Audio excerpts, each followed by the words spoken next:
I somehow actually really thought this. It's interesting. I don't know what to say in it anymore. Because it's really interesting. They say something really silly. It's a very. What was going on with the race? I don't think that actually happened after 2016. I think after 2020, especially if this race ends up being as close as I think it is, there should be a real look at the way that these different pollsters are going about their business.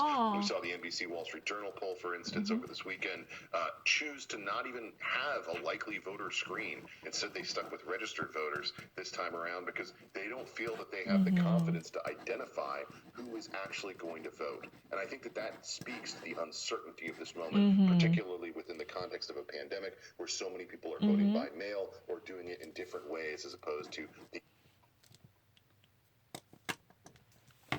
So, if the election would be as much close as I think it would be, I mean, whoever this might be, I don't know, I just actually turn it on, then there would be a serious re-examination of how the major pollsters conduct their own surveys. That's really interesting. Those projections are normally really flawed. But the problem is, if this, 2020 election is really a dog fight per se, then there probably there would be another look at how these polls are being conducted. According to this political scientist or analyst, I don't know, whoever this might be, says that following from the latest poll by NBC and the Wall Street Journal, they're not even actually interested in canvassing all the likely voters. Because they're actually more like focusing on the registered voters. That means they just simply want to minimize any variables caused by the pandemic crisis.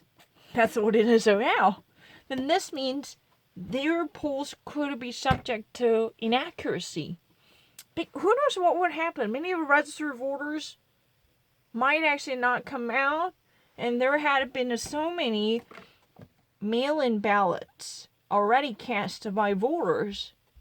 Then, if you ever actually focus on all different registered voters instead of likely voters who might actually bring their bodies to exercise their voting rights, don't you not actually think that this would be so interesting? I'm not actually second to none. It's really obvious.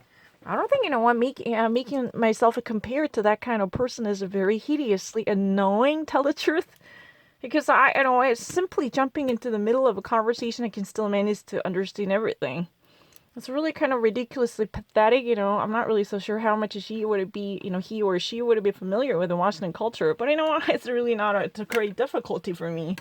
The recent poll conducted by NBC and the Wall Street Journal, the very scope is focused on registered voters.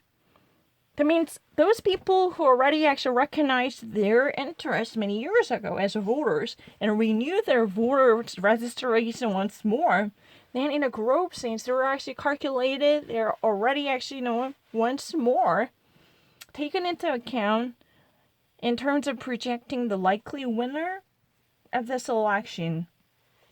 But the problem is, they failed to fathom the depth of variables, especially emerging from the pandemic crisis. They should have actually taken into account, what type of difficulties, registered voters might experience, or they could have possibly chosen different venues to exercise their voters' rights.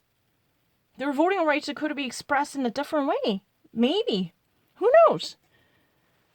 So this person truly projects the very tight race between Joe Biden and Donald Trump. And if this is really the case, and there will be possibly a thorough review of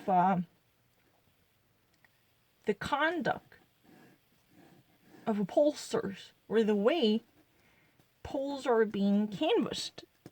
This would be really flawed. They failed to at least micromanage the people who are questioned.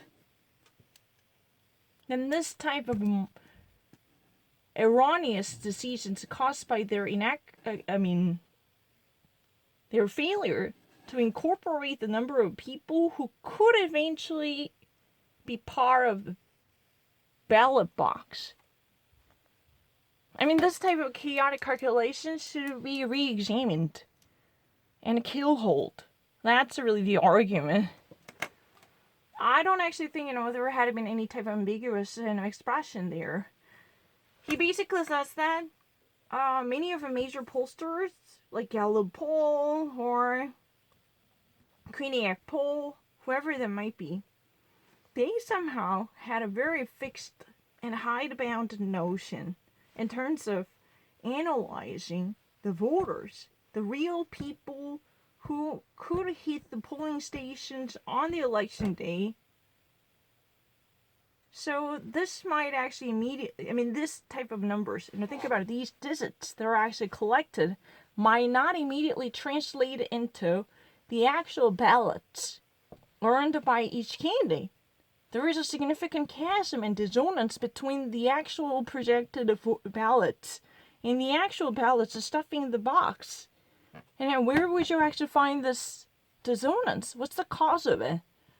If this election gets really uptight, as he thinks, as he projects, then this could truly portend major upset in the polling method and survey. That's what he says. It's very obvious. Oh, I'm actually better. It's really ridiculous. I know more words than those people. It's really obvious.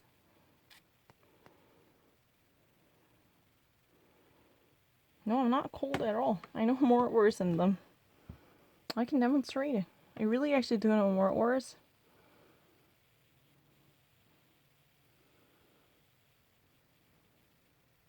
No, I said transported. Again. I actually know what. I said transported. You see that? Transported. My finger was definitely on transported. This is how they actually screw me up. The system.